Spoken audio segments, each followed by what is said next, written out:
Bonjour Dr Auroy. Bonjour. Quel est votre constat sur la perception et l'information de la pénoplastie ces dernières années? Alors je dirais que la pénoplastie médicale à l'acide hyaluronique est en demande croissante.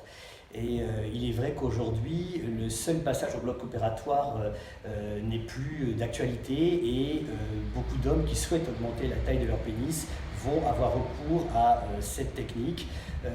Depuis une dizaine d'années, cette technique est apparue sur le marché et je dirais que depuis 2-3 ans, elle va en demande croissante et beaucoup d'hommes s'y intéressent de plus près. Donc la pénoplastie finalement est une technique assez récente. C'est une technique assez récente, la pénoplastie à l'acide hyaluronique, puisque jusqu'alors on la faisait de manière chirurgicale en injectant la propre graisse du patient. Et sur un plan plus médical, non opératoire, par de l'acide hyaluronique, qui est le seul produit le plus adapté à être injecté dans une verge. C'est une technique qui a moins de 10 ans et on va dire de manière un peu plus rigoureuse depuis 2-3 ans avec des bonnes techniques et des bons produits. Malgré le fait que nous sommes en 2020, ça reste une technique ou un sujet tout du moins tabou. Alors, il est vrai que par défaut d'information et de communication à ce sujet, c'est une problématique qui va rester encore un petit peu tabou chez les hommes. Qu'est-ce que permet la pénoplastie? Elle permet essentiellement d'augmenter la diamètre de la verge, du pénis. Donc l'homme va avoir un pénis plus gros, donc beaucoup plus satisfaisant en érection lors des rapports sexuels. Au repos, le pénis plus gros et plus lourd, donc il apparaît plus imposant, mais en aucun cas, et ça j'insiste là-dessus, on augmentera en longueur.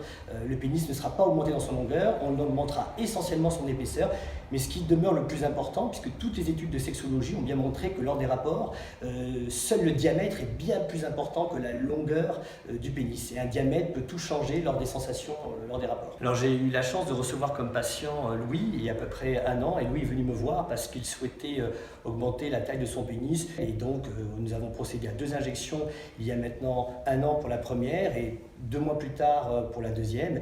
Et Louis nous offre son témoignage 1 an après cette intervention. Louis, était-ce un sujet tabou pour vous? Est-ce que vous en avez parlé à vos proches et comment ont-ils réagi? Alors c'est vrai que c'est un sujet, on ne sait pas trop comment dire ou l'aborder forcément, notamment déjà par rapport à son conjoint, sa compagne. Alors ça je pense que c'est un peu propre à chacun. Moi j'en ai parlé facilement, ça a été plutôt facilement accepté, d'autant plus qu'ils ont vu le résultat, et ils ont vu que c'était quelque chose qui restait malgré tout extrêmement naturel et qu'on était très loin des clichés qu'on peut avoir sur ce type d'intervention. Quels sont les patients qui viennent vous consulter pour une pénoplastie? Alors, pour être synthétique, je dirais qu'on peut dégager 3 grands groupes de patients. L'homme complexé, indépendamment de son âge, ça peut être de l'âge de 20 ans jusqu'à beaucoup plus tard, et c'est un homme qui est persuadé qu'il n'a pas été bien doté par la nature, soit parce qu'il a eu des remarques désobligeantes dans le passé, soit parce qu'il a vu lors d'activités sportives des amis à lui beaucoup mieux pourvus. Donc c'est quelqu'un qui va être complexé avec on va dire, retentissement psychologique certain. Et pour lui, cette technique peut être un véritable déclic, une véritable libération psychologique, et ça peut enfin lui enlever un frein et lui redonner goût à sa vie sexuelle. Le deuxième groupe, ça va être l'homme qui au contraire n'est pas complexé. Donc l'homme complexé, puis l'homme non complexé, alors pareil, c'est un homme, peu importe l'âge qu'il peut avoir, c'est un homme qui assure complètement sa sexualité et qui veut juste pour s'épanouir avoir un sexe plus imposant. Donc voilà, pour pimenter sa vie sexuelle, il va avoir recours à cette technique. Et le troisième groupe, c'est l'homme de 50-60 ans, après un divorce, après une rupture sentimentale, et qui veut revenir un petit peu en termes de conquérant, qui manque un peu d'assurance, qui se pose un peu de questions, et ce geste, qui paraît au départ assez trivial et futile, va être vraiment quelque chose d'important pour lui pour se relancer dans une recherche de partenaires. Et dans ces 3 groupes, qu'est-ce qu'on retrouve comme dénominateur commun? C'est le syndrome du vestiaire, c'est-à-dire des hommes qui, lorsqu'ils ont fait des activités sportives ou lorsqu'ils en font, n'osent pas se montrer au tiers parce qu'ils sont persuadés qu'ils n'ont pas ce qu'ils devraient avoir. Donc vraiment le syndrome du vestiaire, le complexe de la nudité réunit ces 3 grands groupes de patients qui viennent consulter au cabinet. Je pense, inconsciemment, indirectement, qu'il y a un phénomène de prise de confiance en soi par cet acte-là.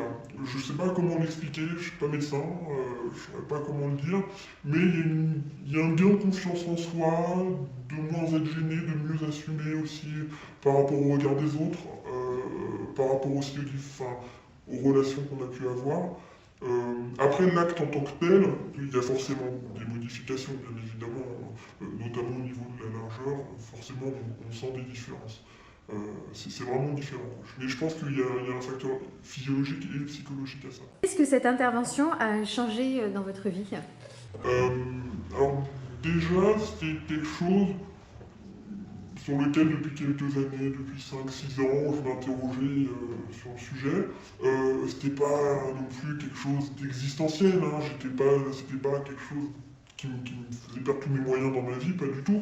Mais c'est vrai que via le sport, via la comparaison, via plein de choses, via aussi les relations qu'on a pu avoir dans le passé, c'est quelque chose, je me dis, bon, pourquoi pas. Alors je n'étais pas forcément au courant des techniques qui existaient, je ne savais pas que ça pouvait se faire.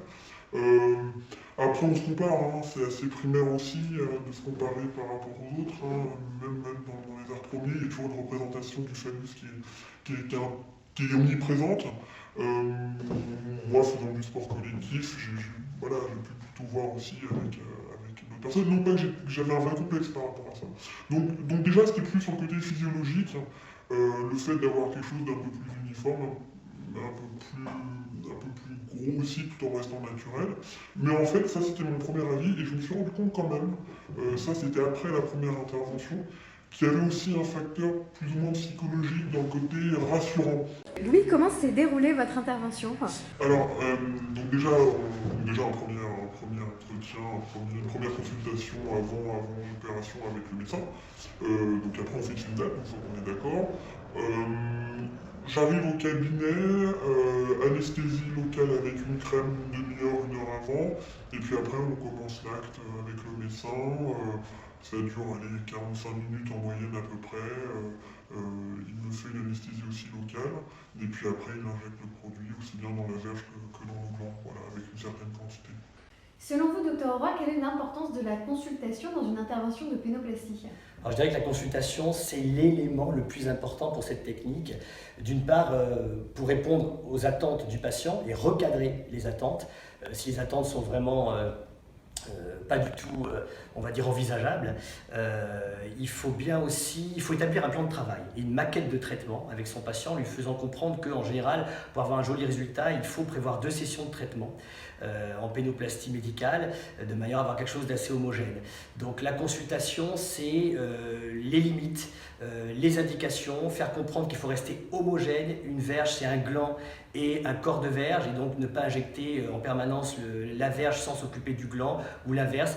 Donc il faut rester vraiment dans quelque chose d'esthétique et de rationnel.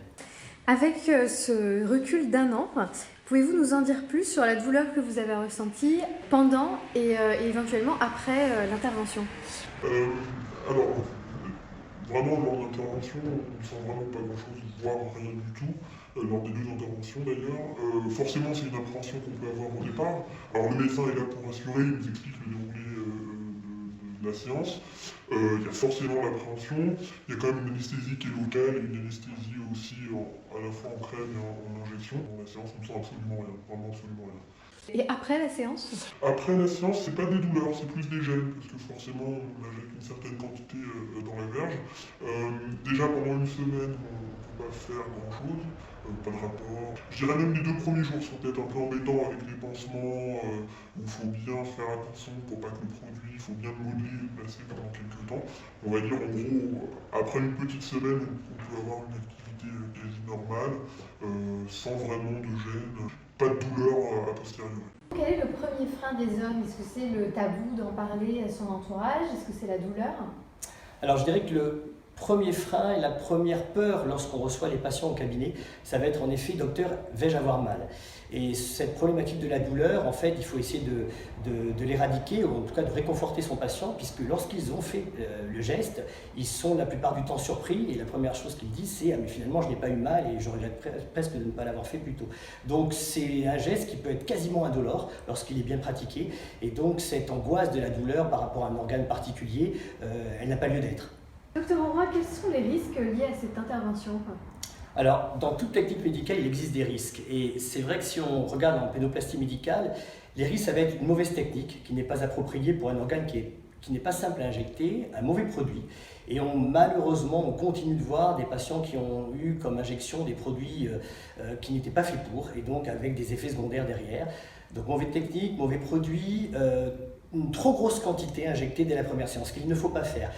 La peau du pénis n'est pas capable d'absorber en une demi-heure, trois quarts d'heure des grosses quantités de produits. Donc il faut y aller vraiment étape par étape et faire bien comprendre aux patients que le résultat final sera acquis après 2 sessions de traitement et pas des grosses quantités injectées en une seule fois. Voilà, je dirais que les effets secondaires ensuite, il faut savoir les prendre en charge, mais lorsqu'on évite beaucoup d'écueils dès le départ, on peut éviter aussi beaucoup de problématiques dans le futur. Docteur Aurora, pensez-vous que le geste et les techniques de la pénoplastie peuvent encore être améliorées?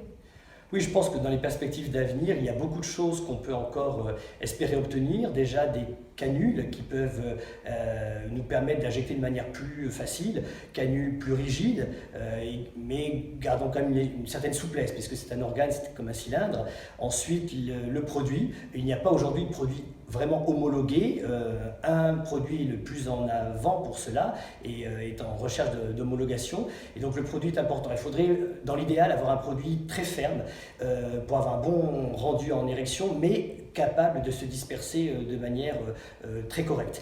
Et je dirais que la perspective, c'est aussi, mais ça c'est récent, c'est pour 2020, la pénoplastie médicale à la sciure unique va être enseignée au cours d'un diplôme universitaire de médecine esthétique génitale, le premier à Paris, faculté de médecine Créteil. Et donc j'ai l'honneur d'avoir en charge ce cours magistral de 1 heure pour échanger et parler de cette technique médicale et la comparer à toutes les techniques chirurgicales qui jusqu'alors étaient les seules possibilités pour celui qui voulait augmenter la taille de son pénis.